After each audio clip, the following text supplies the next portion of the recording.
Come on in. We're going to talk about geometric series today. Have a seat.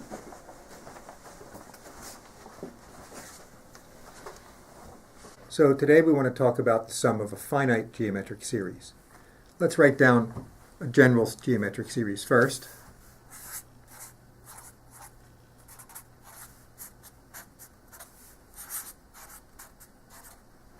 So geometric series, remember, is a series where each term is a constant multiple of the previous term.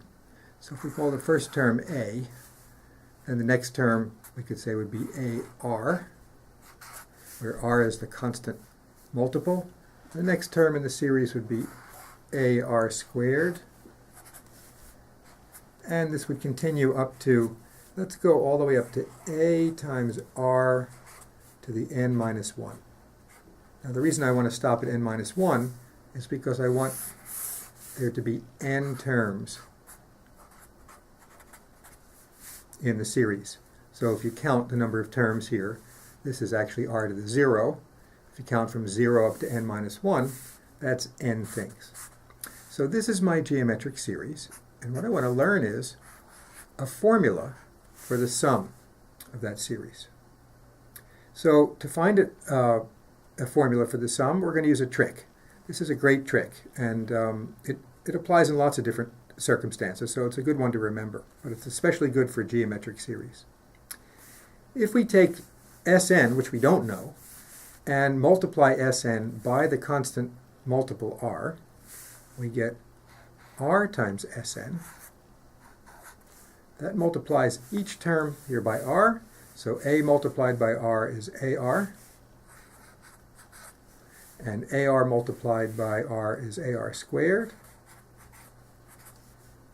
and ar squared multiplied by ar is ar cubed, and so on, plus the term that comes before here multiplied by r will be ar to the n minus 1. And finally, the last term multiplied by r will be a times r to the n. So basically, each term in the original sum been multiplied by r, moved over 1.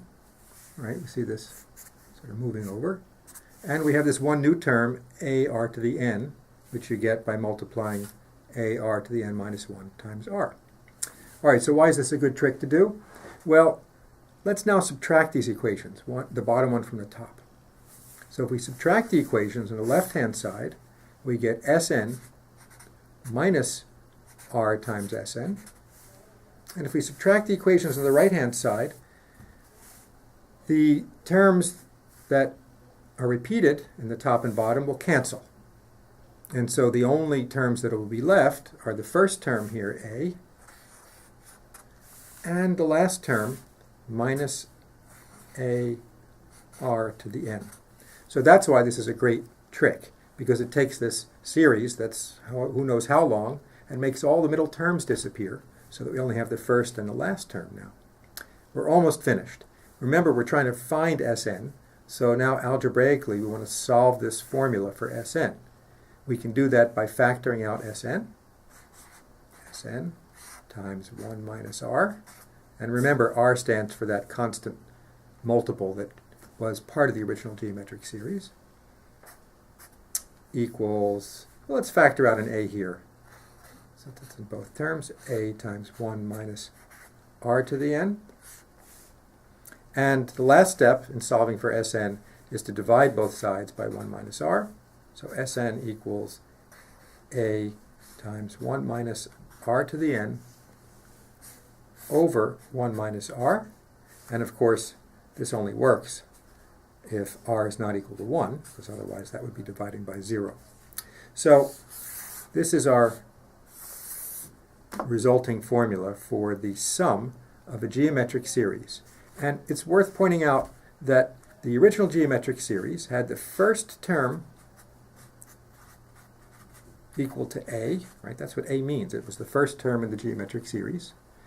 And the constant multiple that made it a geometric series was called r, and the letter n stands for the number of terms in the series. So the number of terms equals n. And that's it. That's a formula we can use for any finite geometric series.